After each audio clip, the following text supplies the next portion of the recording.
Hello, what's up, YouTube? Welcome to my channel, MMA Normie, and this is MMA Normie Podcast number 3. So, today we're going to discuss UFC Vegas 40 Aspen Ladd versus Norma Dumont. We're going to start with the main event today. Norma Dumont defeated Aspen Ladd via unanimous decision. 49-46, 49-46, and 48-47. This was a confusing fight from Aspen Ladd. I was expecting a little bit more from her. I understand she has been having a long layoff. She has been out of the game for a while. She suffered horrible injuries. She came back, and not to mention, just a few weeks ago, she had a horrible weight cut, because of which her previous bout was also cancelled. So I was kind of expecting fire under her, to see some action. And she is usually a good ground and pound fighter. She gets you down and she really pounds on you. I saw none of that tonight. None of it at all. She was standing in range, throwing nothing, and basically the whole fight was Norma Dumont just throwing jabs at her, and she wasn't even making any effort to counter it, which was weird because I was expecting a little bit more from Aspen Ladd. And not only did she not make any effort to counter it, also she did not try to close the distance, get to the clinch, try takedowns. She was doing none of it. She was just standing in range, taking pictures, and Norma Dumont was hitting her with jabs, and that's it. There wasn't much of an offense from Norma Dumont either, and she didn't need to. She didn't have to. Her jabs were landing. Aspen Ladd was confused, I think, and she wasn't advancing. She wasn't closing the distance. She wasn't getting to the clinch, and whenever she did close the distance and got to the clinch, she wasn't chaining her wrestling, and Norma Dumont was able to defend it, shut it down pretty quick. Actually got out of that situation and get back to jabbing her, just jabbing her. I mean, she barely threw a right hand, maybe. I don't know. I didn't see much. All I saw was Aspen Ladd standing in range to get hit with a jab, then just stand there again, do nothing. It was a very, very confusing performance from a previously promising up-and-comer. I don't know what happened. Her coach seemed really disappointed on her, in her, and she was her coach was really trying to tell her that you gotta go after her, you gotta close the distance, you have to take her down. And for some reason she just wasn't closing the distance, and at some points you can see she closed the distance with jabs or double jabs, and after closing the distance she did not throw her right hand. Even though she was totally in range to throw the right hand, she did not throw her right hand. Instead, she decided to move back, which was weird because, I don't know, that was your moment. You just close the distance, throw the right hand, get to the clinch, go for the takedowns. I don't know, she didn't go for any of that. She would close the distance and then she will back off. I don't know what it was. Was she afraid of Norma Dumont's power coming back at her? I don't know. That could be the case.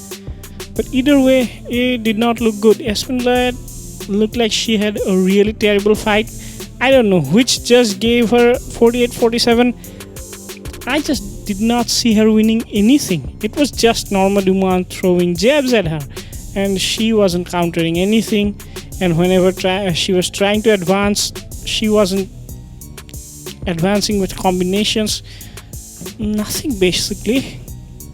And it was sad. It was a terrible performance from Aspen Ladd, and congratulations to Norma Dumont. She did not have to put up much of a fight, but whatever fight she did put up, it was enough to get her a victory. I imagine she is going to get into a title fight with Amanda Nunes now in 145 at 145. I don't know how well that's gonna go for her. At least not from what I've seen. It's not enough to compete with Amanda. She's not going to stand there in range and eat your jabs. None of that. She's going to slip it, counter it with a big right hand, and she has power, right? She has huge power.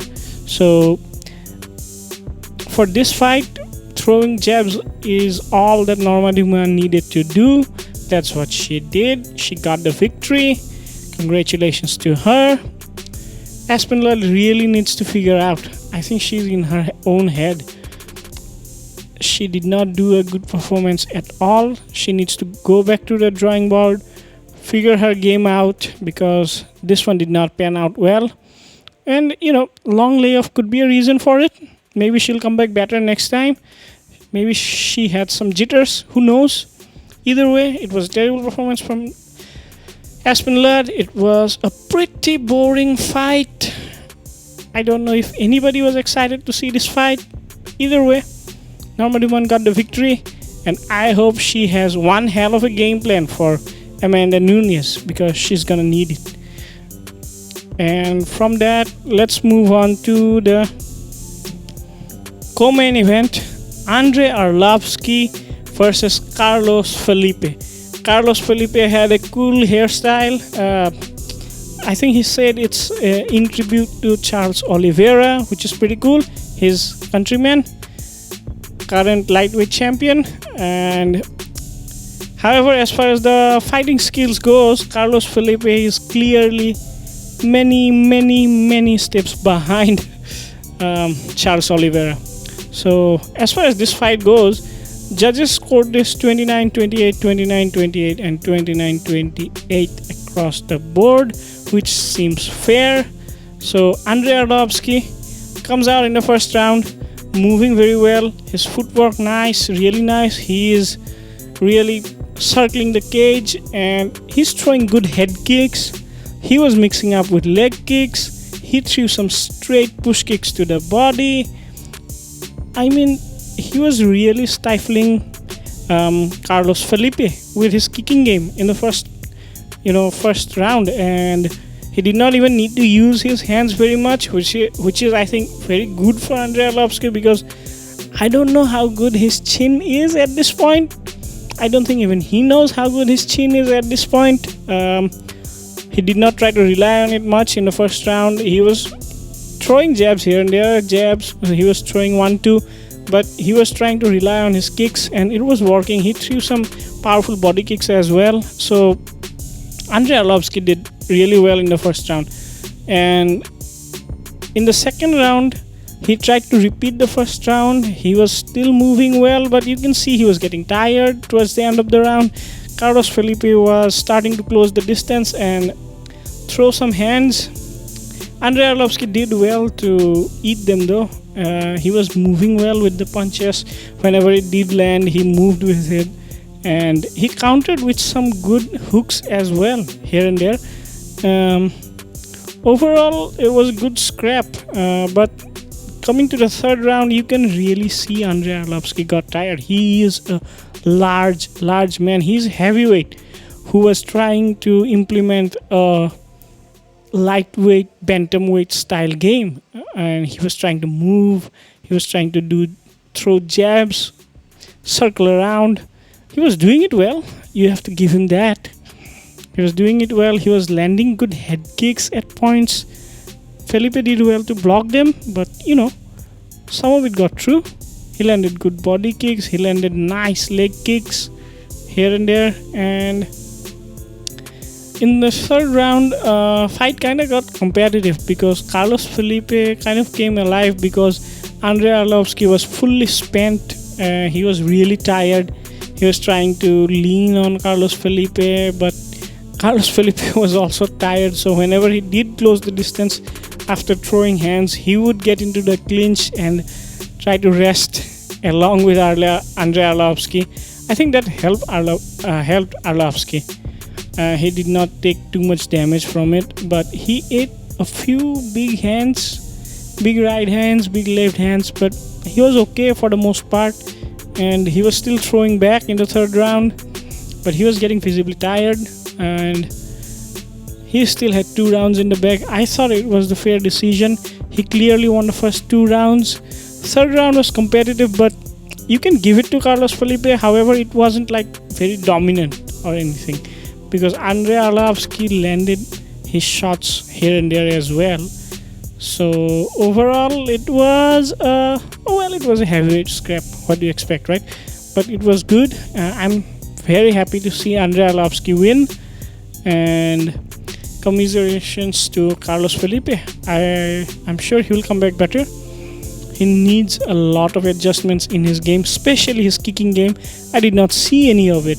I mean, it looked like he was trying to throw hands exclusively, and I think Andrei Arlovski's kicking game really threw him off. He needed a better game plan, I think. Now, moving from that fight to the next fight, which was really the fun fight of the card. Jim Miller, the man with the highest number of fights inside the octagon, faces a UFC newcomer, Eric Gonzalez. This fight was fun. This fight was really fun.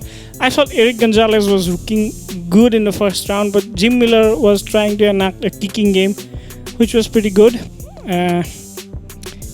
Gonzalez was trying to taunt Jim Miller at times, like, I didn't get hurt, you didn't hurt me, something like that. But you can see he wasn't being able to throw good combinations at Jim Miller. However, he did rock Jim Miller once. He rocked him. It looked like he might go for the finish, but Jim Miller, being the veteran that he is, he immediately went for the takedown. Took Gonzalez down, controlled him on the ground, and when they did get up, things got really scrappy, and towards the end of the round, it looked like Jim Miller could not miss with his left hand. He was landing so many clean left hands on Eric Gonzalez. It almost looked like he was going to go down, but he did not go down. But he really did some damage towards the end of the first round. At first, I was leaning towards Gonzalez to win the round, but after the takedown and the final few seconds of that fight, where, I mean, Jim Miller kind of really came alive. He was landing his left hand over and over on Eric Gonzalez. I was like, okay, that was clearly a Jim Miller round now, even though Eric Gonzalez actually hurt Jim Miller first, but he could not capitalize on it. And then the second round came. Eric Gonzalez threw a front face kick, very ill-advised front face kick with no setup. He fell short of it and stepped into the range for Jim Miller to hit him with a clean counter left hand, and it shut his lights off. It just immediately shut his lights off. Jim Miller, what an incredible knockout victory. I don't remember the last time I actually saw Jim Miller win with a knockout. I was kind of expecting a ground game type of victory from Jim Miller. I was expecting a submission or maybe ground and pound, something like that, but it was nice to see Jim Miller. Awesome KO. Apparently he wants to fight till UFC 300, which is crazy, but you never know, right? Nice victory for Jim Miller. It was a fun fight while it lasted. Eric Gonzalez, however, needs a lot of improvement, especially his defense. His defense was wide open, his hands were down, and that's one of the main reasons why he was eating so many left hands. I mean, his head movement was not on point. His kicking game was also lacking. I mean, he needs a lot of improvement in his game, I think. And Jim Miller, being the veteran that he is, it looked like he took full advantage of it. He threw really, really nice combinations on Eric Gonzalez, especially his left hand, his southpaw left hand. It looked like he just could not miss with his left hand. it was a really great performance from Jim Miller. The finish came at 14 seconds of the second round. It was a really beautiful knockout. Congratulations, Jim Miller. From that, we move on to a very, very frustrating fight for me. Manon Fiorot versus Mayra Bueno Silva. So, this fight was a tale of two opposite events. Mayra Bueno Silva was trying to attack with single shots, kicks to the body, kicks to the head, leg kicks, but she never followed up with it. She would throw single shot and that's it. While Fiorot was so confusing. I mean, Mayra Bueno Silva, she had a really high guard, and Fiorot was over and over repeatedly trying to go for a 1-2 hook, 1-2 hook. She was just constantly throwing that combination on Silva, and I'm also confused from Silva's response, because when you know that a fighter is constantly throwing exact same combinations on you, I mean, you could just counter it. You know that 1-2 hook is coming. You could just, I don't know, just roll underneath the hook and hit her with a nice hook, counter hook. I did not see any of it. She just had a high guard up and she just ate them. She kept eating 1-2 hook, 1-2 hook, and 1-2 hook followed by a side kick to the body. 1-2 hook, 1-2 hook, 1-2 hook followed by a side kick to the body, and just Silva just kept eating that. She wasn't trying to counter any of it. She could have easily countered the combinations. I mean, that single combination. I mean, she wasn't throwing anything else. Just 1-2 hook to the body. 1-2 hook to the head. Bueno Silva would have a high guard, take it, try to throw a body kick back or maybe a leg kick back. Then Fiorot will go 1-2 hook and then a side kick to the body. That's it. That's the whole fight. I mean, it was really confusing. Why did Bueno Silva not try to wrestle her? Just, I don't know, close the distance, take her down. None of that really happened. It was a very, very frustrating fight to see the exact same combination keep playing out for 3 rounds back to back, and a confusing opponent having no answers for it while throwing single shots back, not trying to attack back with any combinations or, trying to close the distance and get it to the ground. None of it happened. Just 1-2 hook to the head while the opponent covers up. That's it. And Fiorot was very frustrating as well. You know that your opponent is really keeping a high guard. She does not have big head movements. She does not have any head movement for that matter. You can just chew up on the body, lower her guard, and then attack the head maybe. I don't know. None of it happened either. I did not like watching that fight at all. If you guys enjoyed it, good for you. I don't know. I gave the fight a 30-27 to Fiorot, and one of the judges gave this one a 30-26 as well. Other two gave it a 30-27, which I thought is the fair score. I don't know how you get to 30-26. Well, maybe you can get to 30-26 because there was no offense coming back from the other end. Either way, it was a boring fight. It was a repetitive fight, and it was a frustrating fight because only one combination kept playing out the whole fight, and you saw a fighter having no answer for it. I mean, come on, it was just only one combination. Slip the first jab. I don't know. Throw a right hand maybe. Roll underneath the hook if you want after taking the first 2 punches. Throw a hook maybe. I don't know. There were so many options. So many nice counter options that Bueno Silva could have employed. She did not employ any of it. She just had a high guard and took the punches, took the side kick to the body, did not do any adjustments, did not try to take the fight to the ground. It was a boring fight, in my opinion. From that, we moved to the opening bout of the main card, Nate Landwehr versus Ludovic Klein. I don't know much about Klein, but I do remember Landwehr. I woke up 4:30 in the morning to watch this card. I was almost half asleep. I mean, I slept at like 11:30 Saturday. Fight started at 4:30 in the morning Sunday.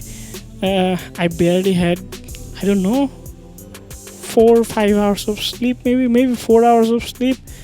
I could not even open my eyes properly. I barely opened one eye, and I saw Landwehr, and I just opened both my eyes immediately. I was like, oh, I remember this guy. I don't remember him for his fighting necessarily, but I remember him for his bizarre post-fight interview, where he must be the first, I don't know, American guy whose English I just could not understand one word of. He was hilarious. Anyway, Landwehr, kind of psycho, kind of an interesting character.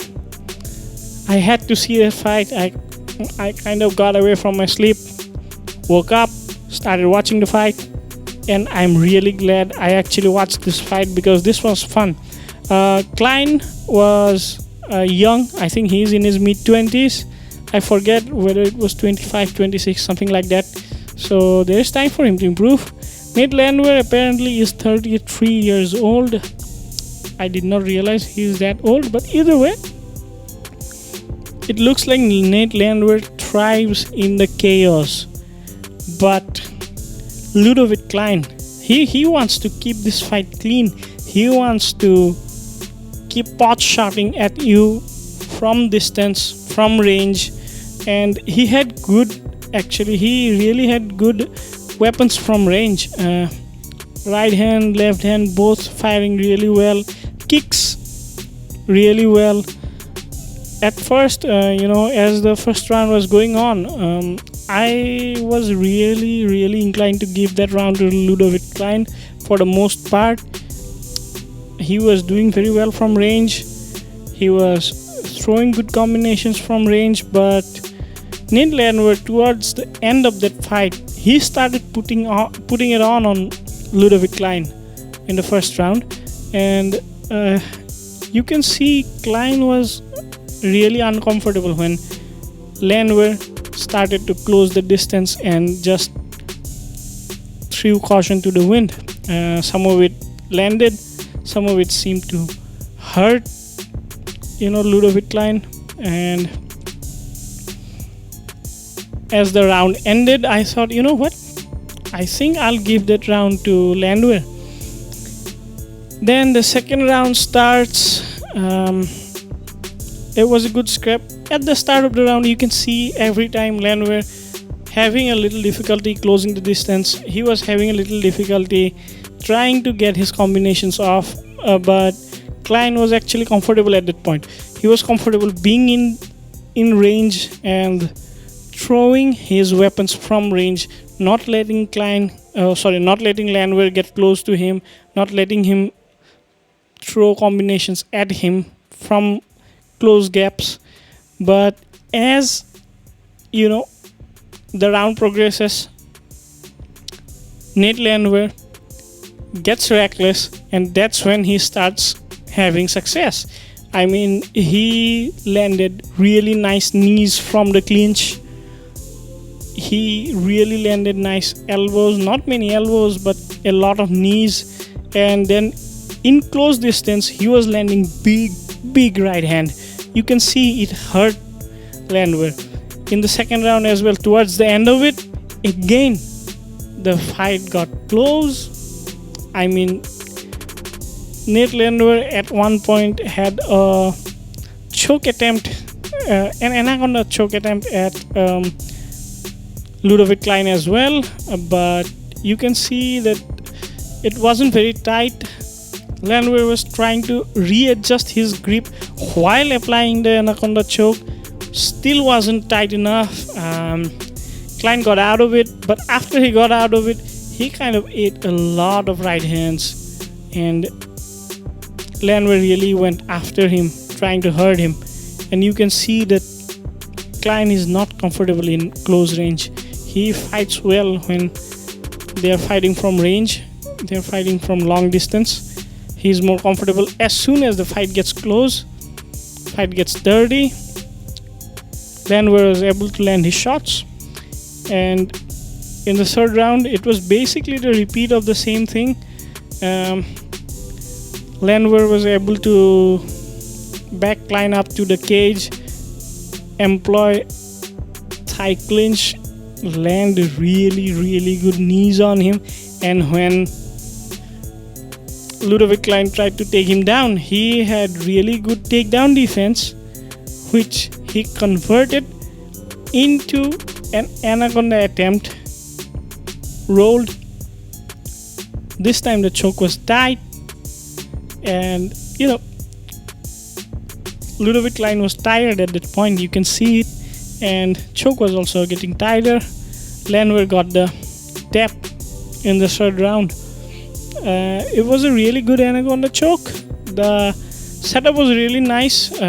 As Klein failed to take down Landwehr pushed him back into the cage, and from there Klein was kind of in a sitting position. So what Landwehr did was he swam his left hand underneath Klein's neck while he was sitting there, and then gripped that hand over his right hand's bicep, tightened the choke, and then rolled to the ground. It was tight, and Klein had no options but to tap. So Landwehr, honestly, awesome choke. Nice anaconda choke. You don't see too many of them in UFC. I personally like Darcis more than anacondas because I think they are more dynamic. But clearly, Landwehr is very good at employing the anaconda choke. He did not do the traditional thing where we lock up the choke and then we roll to the side to make the choke tighter, and then we just circle towards our opponent to make it even tighter and tighter. He did not do that. He just directly went to the ground, but he has a really tight, choke, I guess. He has a really tight grip, and he was able to submit Klein off of it. So congratulations to him. It was a really nice victory for him. I did not hear his post-fight interview. I will go back and try to find it on YouTube. I'm sure it will be there, and I hope it was as hilarious as it was the last time. From that, we come to the end of the UFC card. I did not watch the Bellator card. I did check out the results. Apparently, Vadim Nemkov advanced to the finals of the light heavyweight Grand Prix, and surprisingly, Corey Anderson knocked out Ryan Bader in first round. So I will be watching the final, even though I missed this card. I hope it's going to be a fun fight. Corey Anderson seems to have really reinvented himself in Bellator. He is really having a dream run, but Vadim Nemkov is a real beast. Even though I did not watch today's fight, I have watched his previous fights. I watched his victory over Ryan Bader. He's really a difficult fighter. I mean, his wrestling is really good. His striking is economic. His defense is good. That guy is good everywhere. It's going to be a very interesting fight between Corey Anderson and Vadim Nemkov. I'm really looking forward to it, and with this we come to the end of this week's podcast. I hope you really liked it. If you liked it, press the like button. If you disliked it, press the dislike button twice. Share this video with your friends, everyone around. Subscribe to my channel. Press the bell icon for future notifications. This is MMA Normie signing off. Thank you.